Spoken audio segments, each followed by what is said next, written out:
Bienvenidos a La Píldora Roja, un espacio donde jóvenes profesionales discutimos las ideas que pueden hacer del Ecuador un país libre y próspero. Hoy conversaremos sobre las nuevas facetas del comunismo y para ello nos acompañan 4 invitados. Se estrena en nuestro panel Félix Pilco del movimiento Creando Oportunidades. Bienvenido. Hola, un saludo para toda la gente que nos acompaña. Un placer estar en estos micrófonos nuevamente y un honor compartir estos micrófonos con ustedes. Está de vuelta en el panel también Joselo Andrade, quien es analista económico y político. Gracias por estar con nosotros. Muy buenas tardes. Hoy en su programa La Píldora Roja vamos a tocar otro de esos temas que te sacan de la Matrix.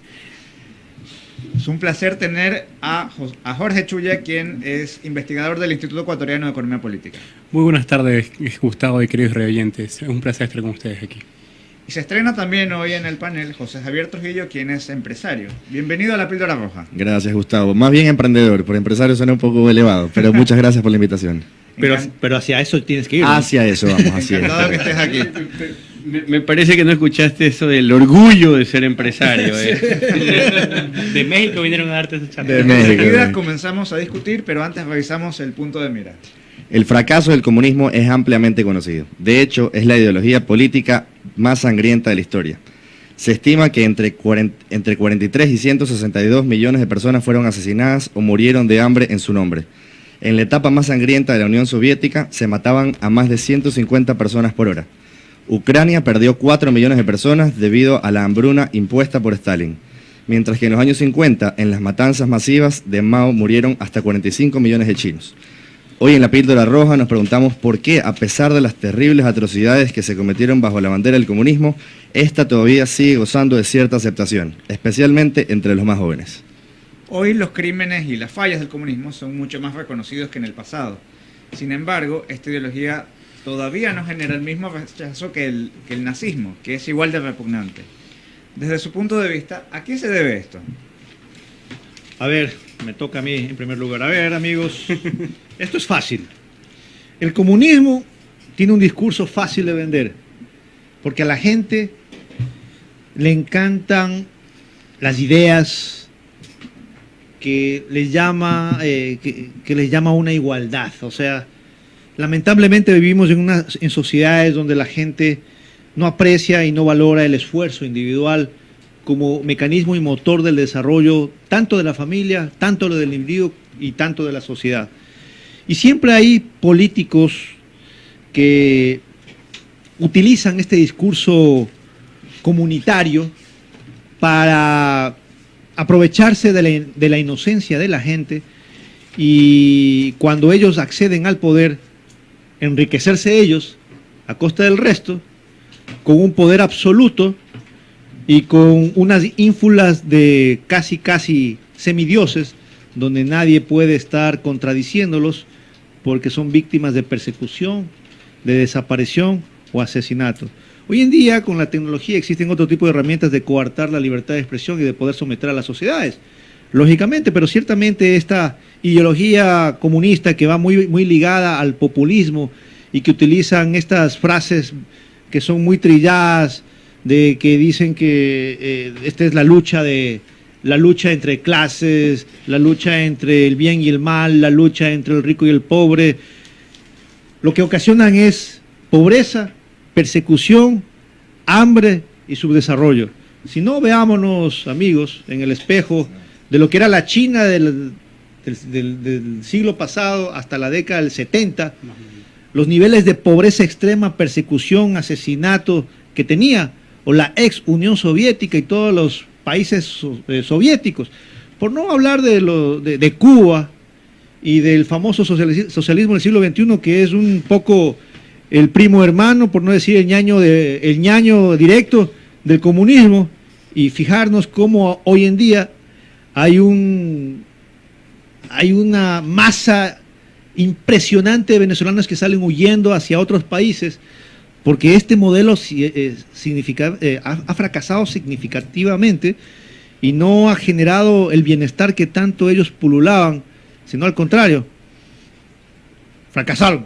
Doctor Joselo Andrade, tenga usted la palabra, doctor. Pareciera que te estaba diciendo vamos al corte comercial. Bueno, a ver, La verdad es que es un tema complejo, Gustavo, ¿no? Pero yo creería que cerca del siglo XVIII las ideas socialistas comienzan a tomar algo de fuerza.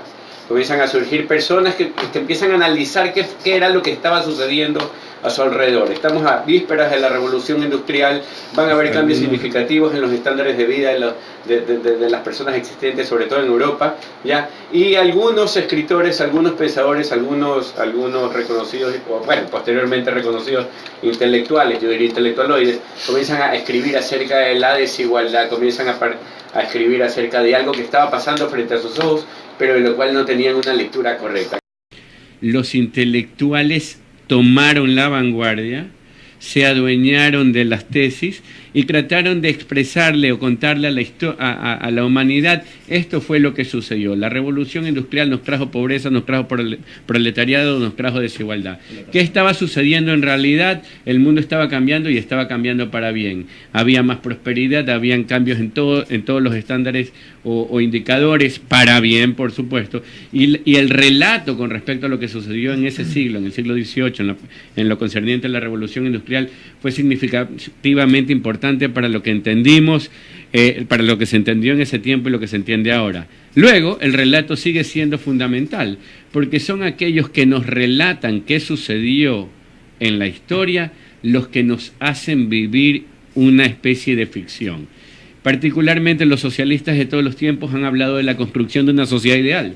¿Ya? En esta sociedad pues no importaba quién eras tú, ibas a obtener igual cantidad de resultados, ibas a obtener igual cantidad de recursos, ibas a obtener igual cantidad de bienes. La responsabilidad, el trabajo y el mérito pasaban por otro lado. Acá te iban a dar lo que necesitaras. Todas estas utopías, por cierto, terminaron mal. En todas hubieron muertes, en todas hubieron campos de concentración. En muchas de ellas, definitivamente, la gente quiso huir. Ya, historia de esto, experiencia de esto, cualquier cantidad. En el siglo XX el relato continúa, termina la Segunda Guerra Mundial y ganan las fuerzas aliadas. No sé, creo que hubo una especie de espíritu de cuerpo, por lo cual no se denunció lo que estaba sucediendo del lado de la Unión Soviética. ¿Qué sucedió del lado de la Unión Soviética? Efectivamente, en cuanto llegaban los soviéticos o los rusos a los campos de concentración alemanes, en ellos se liberaban a los judíos y se volvía a meter presos a otro grupo de personas que disentían con el régimen. De esto no se dijo nada. Sin embargo, el relato latinoamericano, la historia que nosotros creemos sucedió, nos la contó esa misma izquierda, nos la contaron esos mismos socialistas. Y cuando eso pasa, tenemos una especie de distorsión de la realidad, ¿ya? Y no encontramos a los culpables, no encontramos el antídoto, no encontramos las causas y no podemos entender por qué vivimos de todas maneras en este continente a la saga del desarrollo y la prosperidad. Bueno, yo no voy a ser de abogado del diablo, pero sí voy a meterle un poquito de cabeza al por qué esta gente empezó a pensar así. Como haciendo un poquito referencia a la pregunta de Gustavo, ¿por qué siguen vigentes esas ideas ahora? Si hemos visto tanto desastre, tantas muertes, tanta hambruna, tanto fracaso. Los países que lo intentaron fracasaron.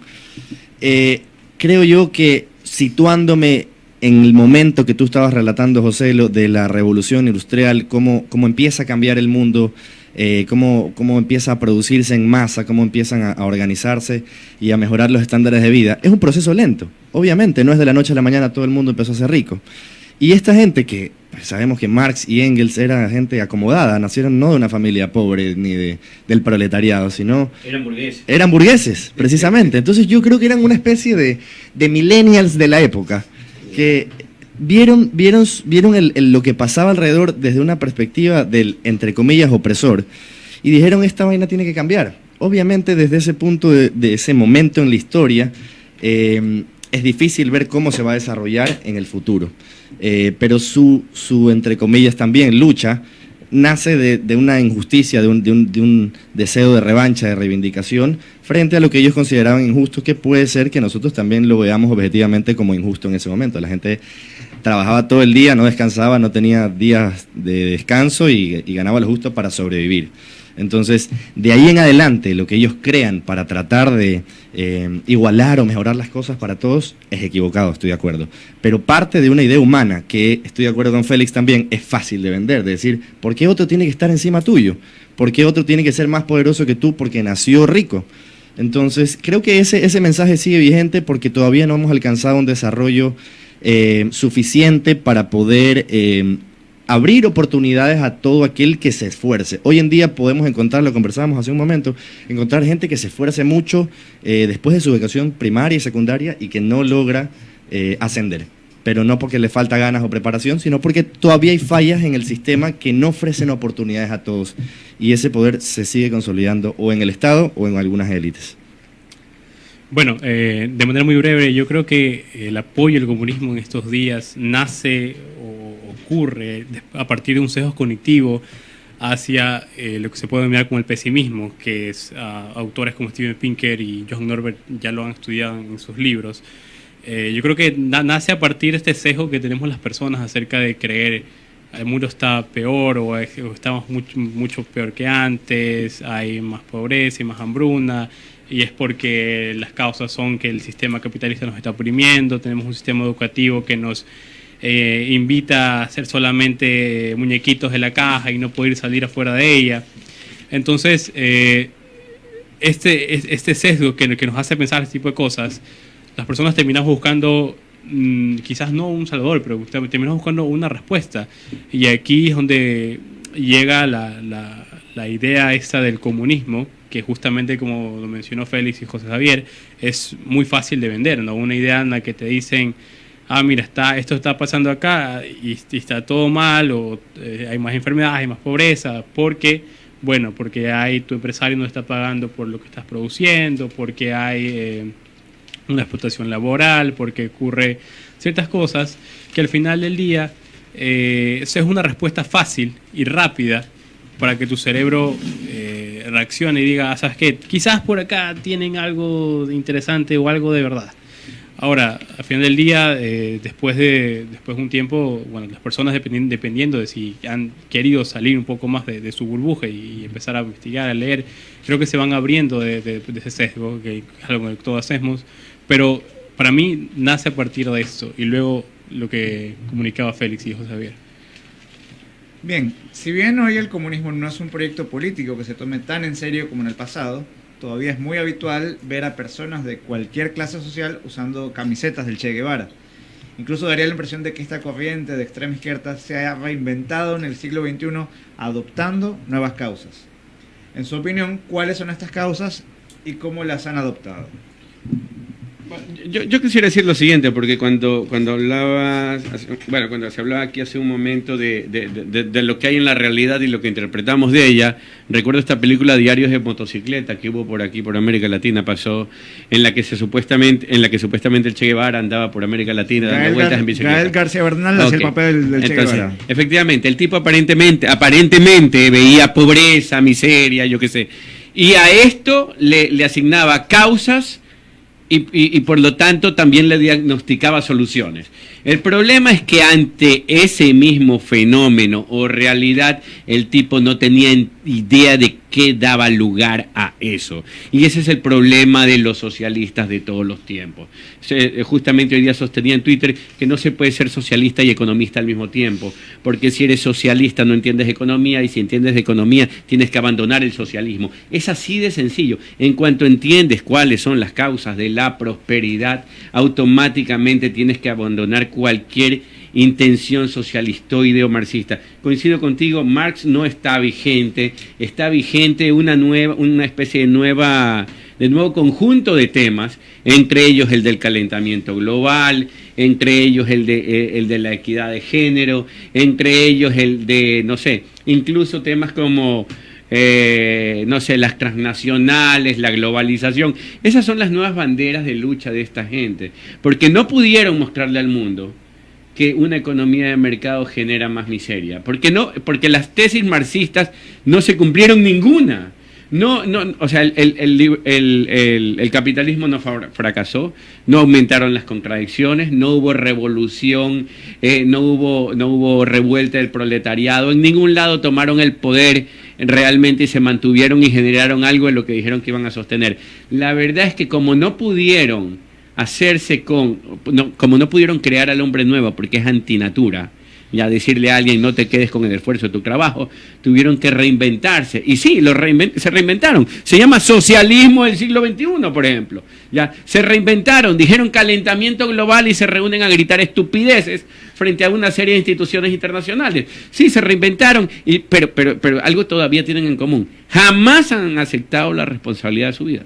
¿Ya? Jamás han dicho, bueno, la verdad es que lo que me sucede debería tener alguna relación con lo que yo hago para cambiar las cosas, ¿no? Entonces, claro, esas grandes causas aparentemente perdidas del socialismo son el resultado de la no comprensión de lo que sucede en la realidad, ¿ya? Y el de no aceptar que existen sociedades que prosperan y no precisamente por las causas que ellos están nominando continuamente. A ver, yo sí considero que el discurso comunista se ha venido adaptando a las nuevas realidades de la sociedad. Y hoy están impulsando ideas, conceptos, para básicamente, con un solo objetivo, destruir la cultura occidental y destruir los valores y principios que han impulsado esta cultura y que han sido los valores y principios que han logrado detener y vencer al comunismo tradicional. Quieren destruirnos desde nuestras propias bases y ellos están impulsando ideas que destruyen esos valores y esos principios que a nosotros nos caracteriza como sociedad occidental y mundial, porque las ideas de Occidente fueron universalizadas en todo el planeta. Entonces ellos ven de esta manera la forma de poder acaparar espacios que no lo pudieron hacer desde su visión política tradicional, absolutista, y hoy están imponiendo, como lo dijo Joselo, ideas sobre temas que afectan gravemente a los valores y principios que nosotros hemos siempre defendido y en los cuales se basa el capitalismo. Y cuando tú destruyes esos conceptos básicos de la cultura occidental, cristiano-occidental, ya dejas en el vacío, sin sustento de principios a lo que tú defendías o como tú lo hacías, y es más fácil atacar y destruir esa sociedad que se ha construido durante estos últimos Es decir, 2 siglos. están tratando de socavar los fundamentos teóricos. Así es, están socavando de otra manera, utilizando otro tipo de ideas, y que ciertamente hoy están dividiendo a la sociedad, están dividiéndola gravemente. El capitalismo ha sido el sistema que más bienestar ha traído a todo el planeta. Digan lo que digan. Ha sacado de la pobreza a miles de millones de personas. Ha logrado unir civilizaciones completamente diferentes. Lo que están tratando ahora de hacer con estas nuevas ideas es dividir a la sociedad, aislarnos, volvernos enemigos entre nosotros. Y cuando estemos debilitados como sociedad, ellos venir con su discurso que siempre ha tratado de imponer como la vía de poder solucionar los problemas que ellos mismos están generando.